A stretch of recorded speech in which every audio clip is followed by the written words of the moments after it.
que nós podemos dizer com relação ao culto dos santos e ao culto das imagens? Primeiro, o culto dos santos. É evidente que eu posso cultuá-los, não é? Nós temos, por exemplo, o exemplo bíblico extraordinário da Virgem Santíssima no Evangelho de São Lucas. No seu canto do Magnificat, Maria diz: todas as gerações me chamarão de bem-aventurados. Bem-aventurada. E o próprio Jesus, várias vezes, refere-se a pessoas como bem-aventuradas, felizes.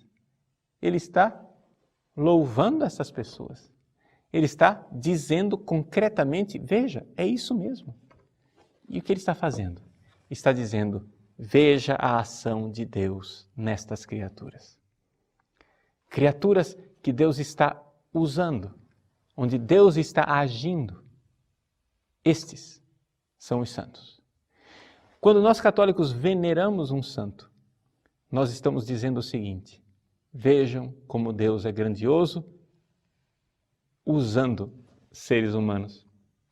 Deus é capaz de usar a frágil criatura humana para realizar a sua obra. Agora, quando eu tenho uma imagem, quando eu tenho um ícone produzido por uma humana que me recorda esta criatura, aqui eu tenho a mesma coisa de uma bela paisagem que eu fotografei. Se você passeia na natureza bonita, nós aqui em Cuiabá, por exemplo, podemos passear na Chapada dos Guimarães, a gente vê a beleza da criação, acha aquilo lindo, você pode ter uma atitude pagã e começar a venerar aquilo como Deus, né? As forças cósmicas, o Deus que está ali na natureza, etc, etc. Isso será paganismo, idolatria. Ou você pode ver a beleza daquela natureza e louvar a Deus. Isso então é um ícone. Agora, se você vai e tira uma foto para se recordar daquele momento de louvor intenso que você teve lá na Chapada dos Guimarães, e todas as vezes que você vê aquela foto, você vê a beleza da criação e louva a Deus por isso. Isto é um ídolo? Não. É uma janela que te conduz para Deus. A mesma coisa quando eu tenho uma imagem de um santo, quando eu recordo a grandeza desse filho de Deus, dessa filha de Deus, que Deus utilizou de forma extraordinária no heroísmo, no martírio, se entregando por amor a Cristo. Pois bem, ali eu posso e devo glorificar a Deus através dessas criaturas. Portanto, você pode sim venerar imagens. E venerar imagens, vamos ser bem concreto. Você pode se ajoelhar diante de imagens, você pode falar com os santos diante da imagem, você pode beijar as imagens, acender velas diante delas, colocar flores diante das imagens. Por quê? Porque o segundo concílio de Nicéia nos diz que o culto que é prestado à imagem não se dirige à imagem, mas se dirige ao protótipo, ou seja, àquele que está lá no céu. Então, se você venera a Virgem Maria, se ajoelha diante da imagem da Virgem Maria, acende uma vela, reza, se ajoelha e pede a ela essa atitude de humildade, mas, Padre, se ajoelhar diante de uma criatura, sim, se ajoelhar diante de uma criatura na qual Deus resplandece na sua glória. Sim, eu posso e devo fazer isso para reconhecer a glória de Deus naquilo que Ele criou. Eu posso me ajoelhar diante de uma imagem sabendo que eu estou me ajoelhando diante da Virgem Maria, que está junto de Deus no céu. Agora, ao me ajoelhar diante da Virgem Maria, eu estou cometendo uma idolatria? Depende. Se você a trata como um ídolo, colocando no lugar de Deus, é idolatria. Mas se você faz dela uma janela que te conduz para Deus, então é simplesmente o mistério do ícone. Uma janela que nos conduz para o culto e o louvor a Deus numa glória eterna, que a Ele pertence. pergunta, os católicos adoram imagens? Vamos lá. Os católicos falam que não. E eles usam um argumento que foi criado por João Damasceno, que foi um teólogo da Igreja Oriental. Eles fazem uma diferença entre adorar e venerar. Tá? Então eles falam assim, ó, adoração somente a Deus. Venerar, nós veneramos Maria, os santos e as imagens. Tá? As imagens são veneradas, não são adoradas. Então eles tentam escapar com essa divisão de adorar e venerar. Mas será que isso aí realmente é um argumento válido para escapar da acusação de idolatria que a Bíblia mesma faz? Vamos lá. Vamos buscar no dicionário. Qualquer dicionário que você pegar, você vai encontrar. Adorar, um dos significados é venerar. Portanto, venerar é adorar e adorar é venerar. Não tem como escapar. Aí os católicos falam para você, ó, isso aí é coisa do dicionário. O dicionário não entende da fé católica. Muito bem, então. Mas olha que coisa interessante. Vamos chamar aqui para a nossa defesa a Diana dos Efésios. Mas como que a Diana vai defender a gente contra os católicos, irmão? Veja bem, houve um episódio muito interessante em Atos, envolvendo o apóstolo Paulo e as imagens dessa deusa, Diana dos Efésios, né? Houve um alvoroço, Paulo começou a pregar, a pessoa começou a se converter, e o pessoal que fazia imagem da deusa Diana começou a perder clientes. E, logicamente, toda idolatria segue junto a ela a corrupção, a ganância, né, e a exploração financeira. Sempre, sempre. Tá? E aí eu fui buscar essa passagem em duas Bíblias católicas importantes. A versão Ave Maria e a versão de Jerusalém. A mesma passagem. E olha que interessante. Olha como as duas passagens vertem, aliás, as duas Bíblias vertem a mesma passagem. Bíblia Ave Maria. Aquela, está falando de Diana, aquela a quem toda a Ásia e o mundo adoram. Agora, olha a versão de Jerusalém, da Bíblia de Jerusalém católica. Aquela a quem toda a Ásia e o mundo veneram. Os próprios católicos estão afirmando que venerar e adorar é a mesma coisa. Porque eles mesmos, os estudiosos católicos, verteram adorar como venerar. Então não tem por onde escapar. Tá? Aí eles sofisticaram o argumento. Aí no século XIII, esse rapaz aqui, o São Boaventura, que foi um teólogo também da Igreja Oriental, ele inventou os 3 tipos de culto que os católicos professam até hoje. Ó, primeiro culto, chamado latria, é o culto que eles falam que só dão apenas a Deus, culto de latria. Segundo culto, culto de hiperdulia, que é reservado somente a Maria, a mãe do Salvador. Tá? E, finalmente, por último, lá na base, o culto de dulia, que eles dão aos santos, aos objetos sagrados, como as relíquias e as imagens de escultura. Então, eles falam assim, ó, dulia, nós prestamos dulia, ou seja, a veneração, às imagens, às relíquias, aos santos. Hiperdulia, a Maria. Agora, latria, somente a Deus. Tá? Nós não prestamos latria aos objetos. Então, eles tentam escapar através desse sofisma, né, desses argumentos um pouco mais sofisticados. Mas vamos refutar isso aqui, vamos ver como que a gente pode refutar isso. Vamos lá. Primeiro, eles fazem uma distinção na própria latria. Eles têm uma latria absoluta, que é destinada à hóstia, eles adoram a hóstia, viu, pessoal? É a latria, eles prestam latria à hóstia. Porque lembra que para o católico, a hóstia é o próprio Jesus ali. E para a Santíssima Trindade, para Deus, tá? E uma adoração relativa para a cruz. Então, na cruz, eles falam que adoram a cruz, sim. A cruz é adorada pelos católicos, porém, eles falam que é uma adoração relativa. Agora, procure na Bíblia se existe algum tipo de adoração relativa. Não existe. Pergunte para um católico, mostra para mim na Bíblia um tipo de adoração relativa. Não existe. A adoração é uma só. Tá? E ela se presta somente a Deus. Mas os católicos, para se safarem da acusação de idólatras, eles vão criando esses subterfúgios de palavras e vão assim enganando os próprios fiéis através dos séculos. Vamos lá, como que a Bíblia encara os termos latria e dulia? Tanto a latria quanto a dulia, são palavras gregas, são destinadas ao único Deus verdadeiro. A latria, adoração no sentido de culto, de ritos, de cerimônias, de serviços exteriores. Quando os judeus lá, no caso do antigo Israel, faziam o seu culto no templo, ele estava prestando uma latria, aquele culto exterior, com os objetos, com as cerimônias de matar o cordeiro, de acender as lâmpadas, tudo aquilo ali fazia parte da latria. E a adulia é servir, ser escravo, expressa o nosso dever de servir a Deus, tem a ver com algo interior nosso. Enquanto a latria é algo exterior, a adulia tem a ver com servir mais no sentido de espírito, servir espiritualmente, na parte interior. Olha o que Jesus fala para Satanás.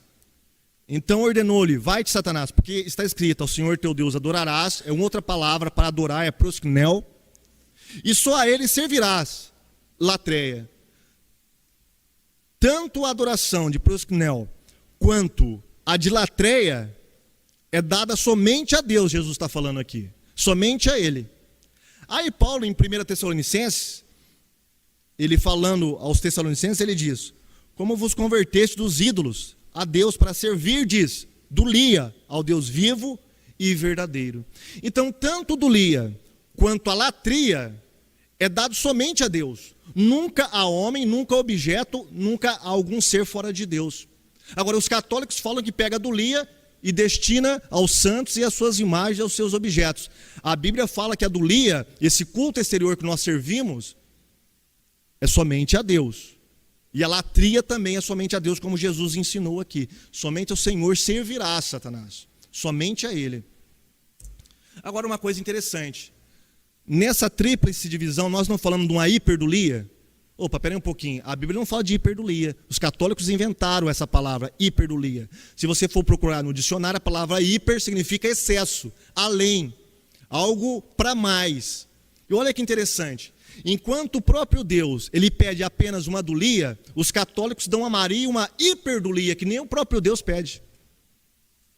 Então isso, na verdade, no fundo de tudo, é uma idolatria. É uma idolatria. Nem o próprio Deus pede uma hiperdulia, mas os católicos dão uma hiperdulia, né? Um serviço além, excelso, maior a Maria. Então os católicos já estão na própria palavra, a gente pega eles nas próprias divisões deles, que eles fazem desses argumentos. O que diz o segundo mandamento, irmãos? Não te encurvarás a elas, falando das imagens, nem lhes darás culto. Veja bem, as imagens na Igreja Católica não é apenas uma questão de ornamento. A imagem na Igreja Católica, ela recebe um culto, chamado culto de dulia. E esse culto não é um cultinho não, é um culto muito importante. Na verdade, um católico não tem como ele diferenciar o culto que ele presta a Deus e o culto que ele presta às imagens. Não tem como ele diferenciar. Porque é o mesmo culto. Mas aqui, no segundo mandamento, Deus diz, não lhes darás culto. Não tem para onde fugir. Se um católico está prestando qualquer tipo de culto que seja a uma imagem, ele está caindo na quebra do segundo mandamento, está quebrando o segundo mandamento, portanto, está cometendo idolatria. Aí os católicos vão falar assim, só que Deus mandou fazer imagem, tá? Aí eles vão citar o caso dos querubins. Olha, Deus mandou fazer querubins lá dentro dos santos, no lugar mais íntimo, onde tinha a presença de Deus. Na presença de Deus tinha 2 enormes querubins. Como é que vocês explicam isso? Deus não é contra as imagens? Opa, pera aí um pouquinho. Não vamos ler as passagens bíblicas com as lentes do século 21 nosso, não. Pera aí, calma, né? Vamos fazer essa diferença aqui. Qual a diferença que existe entre as imagens católicas e a imagem dos querubins que Deus mandou ornamentar ali o propiciatório, ali em cima da arca da aliança? Olha, essas imagens, primeiro, foi ordenada pelo próprio Deus, não foi criada pela imaginação do homem ou pela vontade do homem. Segundo, essas imagens eram protótipos, eram figuras daquilo que Cristo viria a fazer por nós. Né? Lembra que tudo que existe no culto do Antigo Testamento aponta de alguma maneira para o Novo. São figuras, são sombras. Né? E essas imagens do querubim aqui, como todas as outras peças do tabernáculo, apontava para o ministério de Cristo e para o ministério da nova aliança, no Novo Testamento. Terceiro, o sumo sacerdote era o único a visualizar essas imagens uma vez por ano. Quarto, essas imagens não eram levadas não tinha poderes nenhum, e os sacerdotes não intercediam perante elas. Tá? É completamente diferente com o que os católicos fazem com as suas imagens. Com as suas imagens, eles oram para ela, eles coroam-nas, eles dão culto a elas, o que não acontecia com esses querubins. Essas imagens católicas, elas são colocadas para abençoar cidades, nações, casa das pessoas, elas têm supostos poderes, elas foram criadas pela própria Igreja Católica. Então, uma coisa é o querubim que apontava para o Novo Testamento, eram figuras, sombras. Nós não vivemos mais da sombra, porque nós temos Jesus que é o corpo, diz o apóstolo Paulo.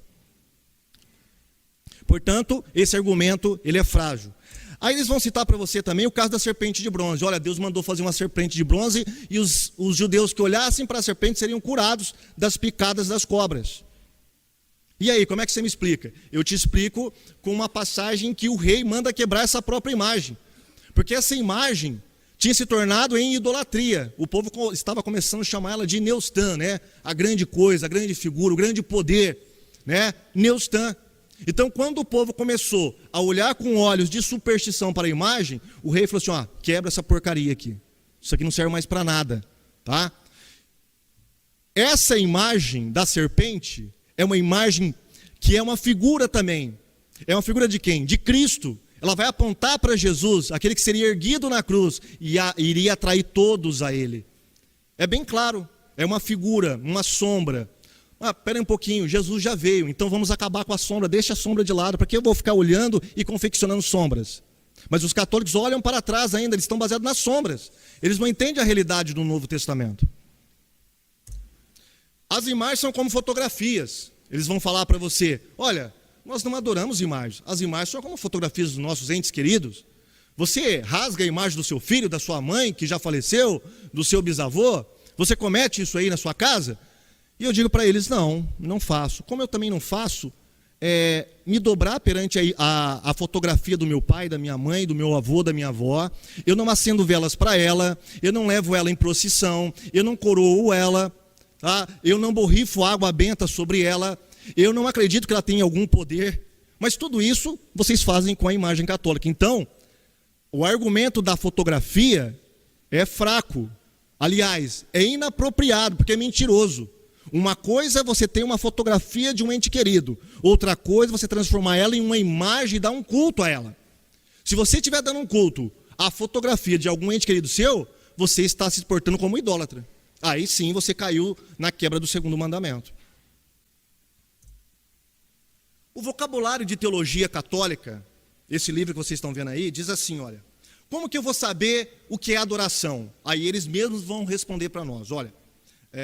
O vocabulário de teologia bíblica da editora católica Voz diz que os gestos de adoração exteriores são dois, a prostração e o beijo. O que eles estão falando para nós? Olha, você quer saber se uma pessoa está adorando visivelmente, se ela está adorando ou não? É quando ela se prostra e beija. A prostração e o beijo é um sinal exterior de adoração. É isso que esse vocabulário de teologia bíblica da Igreja Católica está falando para nós. Agora vamos testar isso com os católicos. Prostração perante as imagens. Primeiro item de adoração, que o próprio dicionário deles falaram. Olha aí, Papa João Paulo II, prostrado e conversando com uma imagem de Fátima. Ele era devoto de Fátima. Esse aqui é da minha cidade. Eu entrei escondido na igreja católica lá com uma máquina minha. Eu faço algumas artes de vez em quando, viu, irmãos? E aí o pessoal começou a olhar com uma cara feia para mim e eu tive que ir embora. Mas eu consegui tirar essa foto. Talvez aí, não dá para vocês perceberem, mas o homem está estendendo a mão, ele está tocando nessa imagem. Essa imagem do Cristo carregando a cruz, ela é uma imagem real desse tamanho, é enorme, grande, em dimensão real mesmo. Tá? E ele está tocando e orando para essa imagem. E eu estava lá presente, e eu estava acompanhando tudo aquilo lá que estava acontecendo. E isso não é um caso isolado. Isso foi feito dentro de uma catedral católica, da maior catedral da minha cidade. E isso todo brasileiro faz que é católico, né? Portanto, tocar, se dobrar perante as imagens, né? Beijar as imagens, segundo o critério que o próprio vocabulário da Igreja Católica coloca. Beijar as imagens. Olha aí, o Papa Francisco e uma fiel lá, beijando a imagem da Senhora Aparecida. Então eles cumpriram os dois requisitos de adoração: prostrar e beijar. Ora, se a pessoa está prostrando e beijando, e isso é dito que está adorando pelos próprios católicos, então eu só posso falar que os católicos estão adorando as imagens. Não tem como fugir. Mas não para só aí. Tem todo um culto rebuscado para essas imagens. Eles coroam essas imagens, colocam roupa sobre elas, até cabelo colocam sobre elas, né? Eles têm que tocar nas imagens. Sabe por que eles têm que tocar nas imagens? Porque eles acham que essas imagens têm algum poder, sim. E eles tocando nelas, eles vão adquirir alguma bênção para eles, algum carisma, alguma energia boa para eles. Agora, irmãos, vamos fazer uma divisão aqui. A arte, o ídolo e a imagem. Nem tudo que é arte e nem tudo que é imagem é ídolo. Tá? Vamos fazer uma diferença. Deus, ele não é contra os dotes artísticos. Tanto é que ele mandou fazer várias figuras para o tabernáculo, né? E ele dotou pessoas capacitadas com a criatividade para construir o templo. Deus gosta de criatividade, Deus é artista. Olha para o céu, que é uma obra de arte maior que o céu. Agora, veja bem, desde o cristianismo primitivo, os cristãos sempre desenharam, sempre representaram alguma coisa. Por exemplo, isso aqui é uma parede das catacumbas. Está representando Jesus como o pastor de ovelhas, levando a ovelhinha nas costas. Ali depois, que não dá para os irmãos perceberem, mas tem uma imagem, uma figura representando Maria carregando uma criança. Só que isso não é idolatria. Eles não se dobravam, não reverenciavam. É simplesmente uma arte como nós temos nas nossas escolas dominicais hoje, para ilustrar para as crianças. Tá? Ninguém reverencia aquilo. É simplesmente uma questão artística. Artes belas e bem mais famosas, né? Nós temos, nem por isso é uma idolatria. Nas catacumbas de Roma, bem ali, próximo, tem o rosto de uma mulher chamada Prima Irene. Os cristãos estavam sendo perseguidos pelo exército romano, se escondiam nessas catacumbas, e lá eles desenham várias cenas do Antigo Testamento, a Arca de Noé, mais cenas que falavam sobre perseguição, porque eles estavam sendo perseguidos. Então eles queriam exteriorizar a fé deles através daqueles livros de pedras. Aí, um artista protestante aí, Hamlet, o quadro O Filho Pródigo, uma obra caríssima e muito importante no mundo da arte. Era evangélico, era protestante, porém era artista. Não é? Isso não é idolatria. Esse tipo de arte não é idolatria. Nós temos estátuas lá, né, dos reformadores, lá em Genebra. Isso é arte, isso não é idolatria. Busto do Martinho Lutero, que foi inaugurado numa praça central. Tá? Isso é arte, isso não é idolatria. Quando a arte se torna uma idolatria? Quando você confecciona um altar para ela, quando você dota ela de poderes, quando você dá culto a ela. Aí você torna a arte idolatria. Tá? Mesmo se for uma pintura, ela se torna uma idolatria. Não precisa nem ser uma estatueta, ela se torna uma idolatria. Por exemplo, isso é idolatria. Juazeiro do Norte, Padim Padiciço. Olha quantas pessoas vão lá para receber graças deste homem, né, que já morreu já um bom tempo. Isso é idolatria. As procissões católicas lá em Belém, né, que é famosas, as pessoas são pisoteadas porque elas querem tocar na imagem. Isso é idolatria.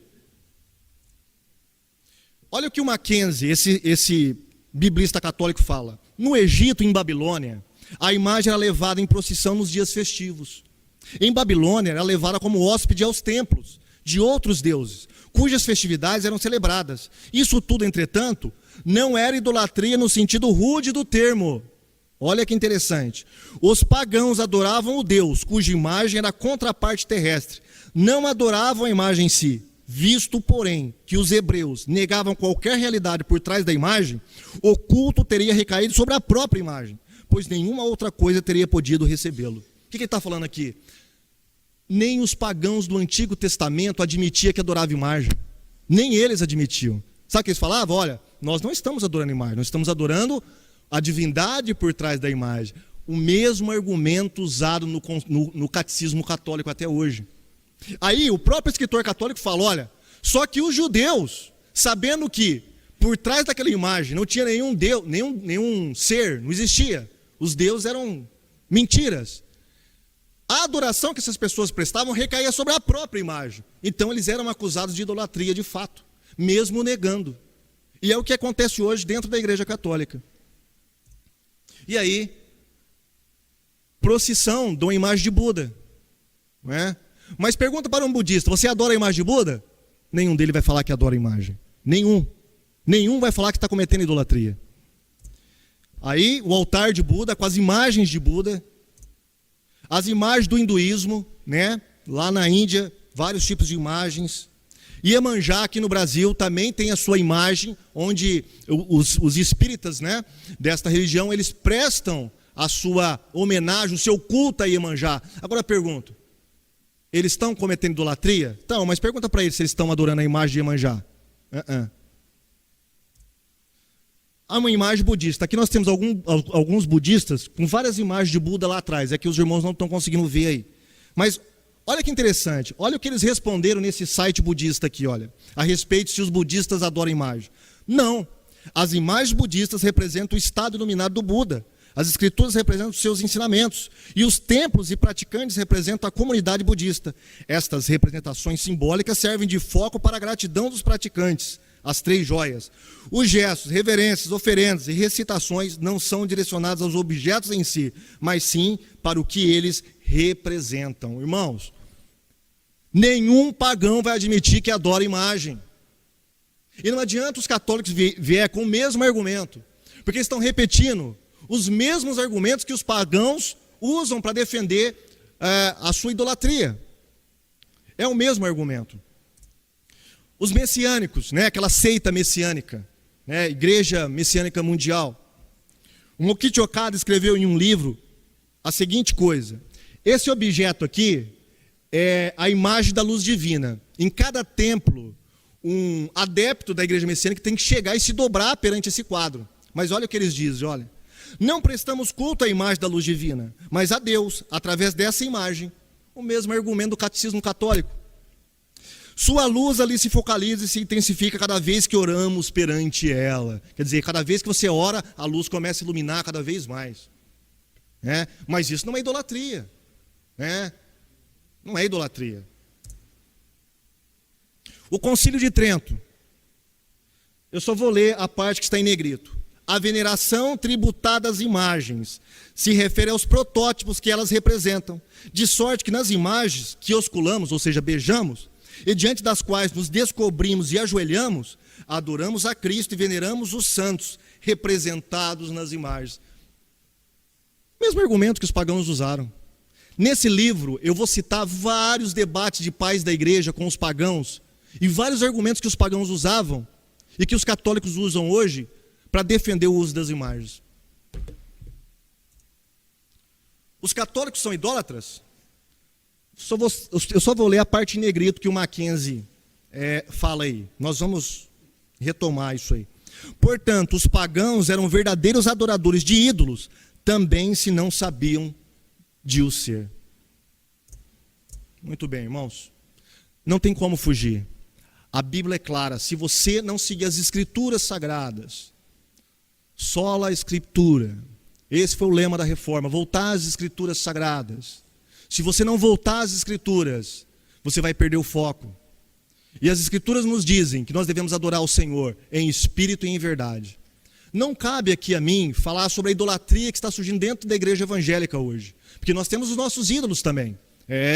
Nós temos os nossos ídolos. Os ídolos pregadores, os ídolos cantores, as bandas gospels que se transformaram em verdadeiros ídolos da juventude evangélica, né? Nós temos os nossos patuás evangélicos santificados pelo pastor, né? Nós temos as nossas rosas ungidas, não é? O sal grosso ungido. Então nós criamos as nossas próprias idolatrias. Agora, qual a moral que eu vou ter de pregar para um católico sobre idolatria? Qual a moral? Idolatria, eu quero dizer também para os irmãos, que ela vai além de uma imagem. Você pode cometer idolatria sem imagem.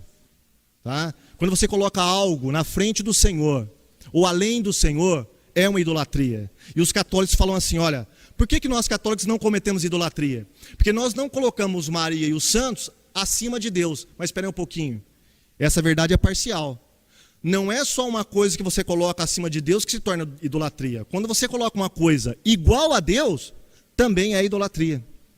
E Maria se torna uma quaternidade dentro da fé católica. Né?